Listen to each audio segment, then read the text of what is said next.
Everyone, welcome back to the Bonsai Escape. I had a minute here. It's an evening, summer night, beautiful night, and I just thought about my elms, my English elms that I did some work on the beginning of spring, the trunk chop on 2 of them and the 2 air layers, and to be honest, I forgot about them, and I figured I'd come out and check on them because I haven't seen them in a while. I did check on the stumps that I cut and finding that I think the deer are eating the leaders, but I'll show you what those things look like. After I trunk chop them, I actually came out a few weeks later. I'm not sure if I videoed it or not, but I did cut around the circumference of the trunks to cut any major tap roots that were going down. I think I did show that, I'm not sure. But after that, I just kind of waited to see what happened. And I'm in the little forest right now. And this is trunk chops. And you can see a lot of leaders have come up out of it. But like I said, the deer, I think, come right through here and eat any of the foliage. But it's a good sign that I've got a lot of growth at the tips and top. So the goal is I will bring this, leave it all winter, and then in the spring I'll come and take it out of the ground and pot that up. The other one was right here, the bigger one, and this one's getting some growth coming out of it. This one had a massive root here, remember, and I cut it about 3 inches back into the dirt, and it's been recovering, so I know that when I take it the next round out in spring, it's not going to be too severe of a shock to it, but it's definitely got some stuff growing out. And this is these are growing out of the cut paste I put on there, so that's pretty cool. Anyway, I'm pretty encouraged by that, but let's go check on the air layers that I put in. And I'm gonna be honest, I remember I did 2. I think I only did 2 over here. I did go check on them just before I grabbed my phone camera, and I'm a little shocked, a little embarrassed actually, because they filled into those bags and they dried out, and I put some water in them. But here, if you remember, this one I sealed up with duct tape, and I peeled off a top layer of it, and it was already showing roots up here. The bag, I can't even squeeze the bag, it's so firm. So I have a really good feeling that that one is full of roots. And then the other one was right here. This was the clear bag. And again, another good reason to use a clear bag, because you can see the root mass that's developed in there. This bag is extremely swollen and full too. So today I'm gonna actually cut them off, both of them, bring them back in. I don't have any soil to pot these up in, so I'm gonna let them sit in a bucket of water for the evening, and then tomorrow morning I'll go out and get some soil. But I'll cut these down and show you where we're at with the root mass. So when I do cut this, I'm literally just gonna cut it right underneath this ball, right where the tape is. I'll cut that off and then grab the other one and leave it intact until I get into the garage where I can actually see what we're doing. All right, so here we are. Here's one of those air layers. It's a massive top on it. And then the other one is here. Obviously, I've got to cut a lot of this top off of it, but you can see that that air layer didn't damage any of the upper foliage, but we are going to cut these down. It's a lot of tree to support water flow from this little root mass that developed in those bags. So we've got to cut these down to something shorter. So that's what I'm going to do before I haul them in. All right.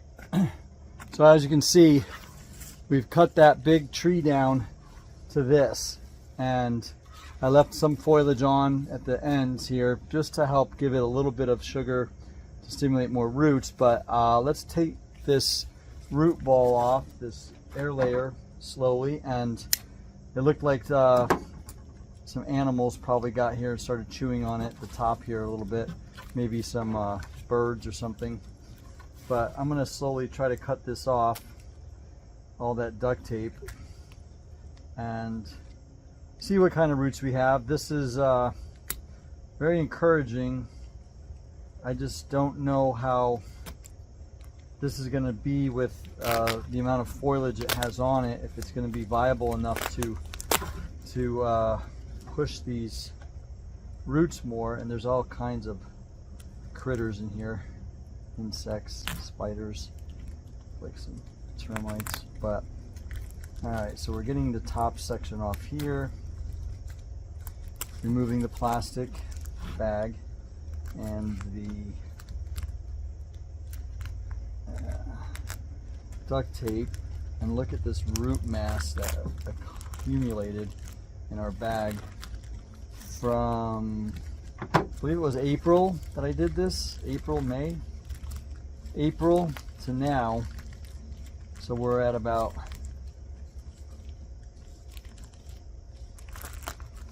4 months, and I'd say that's a pretty nice root ball.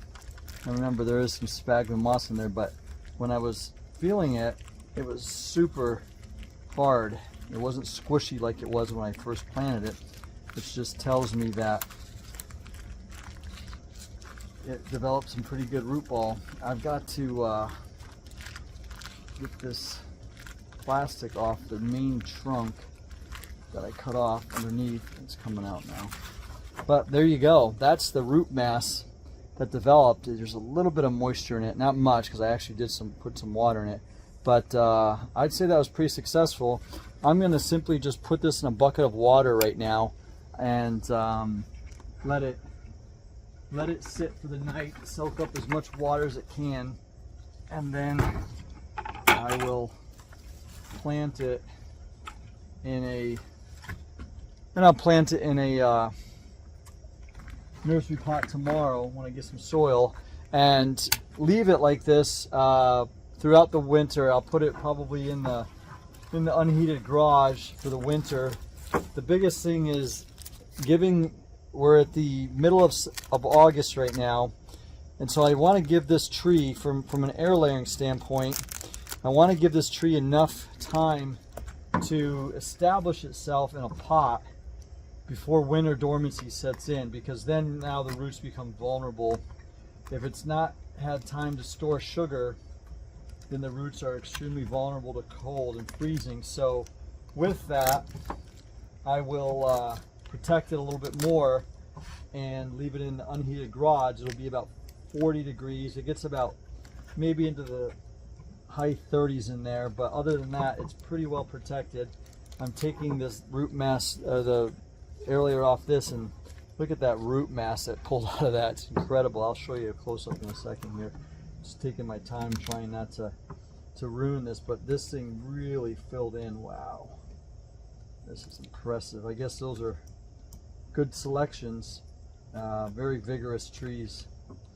Elms in general tend to be that way, especially my little guys, my Chinese elms. But the American elm, first experience doing this, and I'd say I'm pretty encouraged. So based on what I got from this root ball, this air layer, I think those stumps that I have growing should root pretty well. Finer roots from the cuts that I made in the tap roots that were there, the lateral tap roots. Look at that root mass from that air layer, all that fine roots. But unfortunately, I think they dried out a little bit, and so that's why I'm gonna let them soak in this bucket of water for the night. Won't hurt them, and then I'll pot them up tomorrow. So this is almost off. My gosh, look at that root ball. That's incredible root ball for 4 months of growth. Hard as a rock. But next is to leave it like this, put it in a pot, let it establish itself for the rest of this fall, and then we'll worry about getting some vigor to the tree next year, and probably wait another year to even touch those roots. I want them to establish and get much thicker and bigger. But that is a successful air layer, I'd say. If you haven't seen the video, go back and check it out. It was air layering the wild elms that I found, the English elms. But I went through a pretty nice tutorial on how to do that, and this is obviously a pretty good sign that we had a successful air layer. Pretty impressive.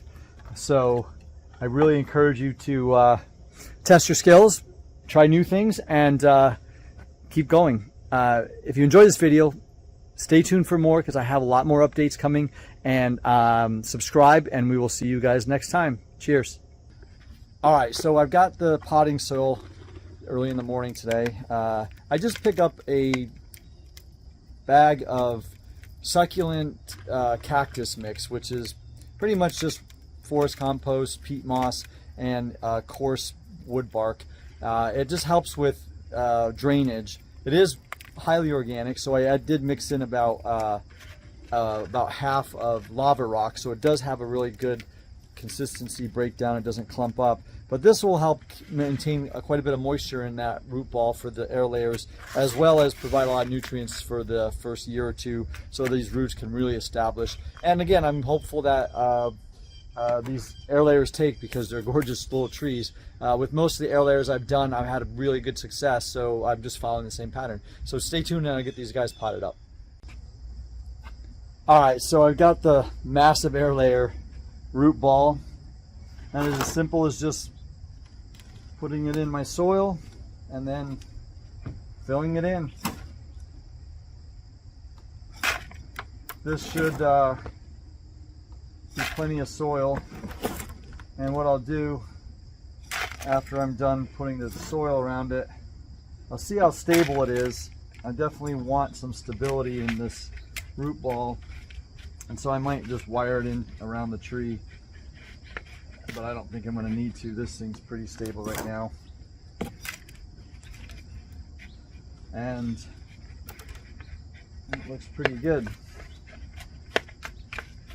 Throw some water on it, and then what I'll do is leave it in the shade for the next couple weeks or so, see how it adjusts, if we get any new shoots that come out, or if just the leaves, the few leaves on this branch.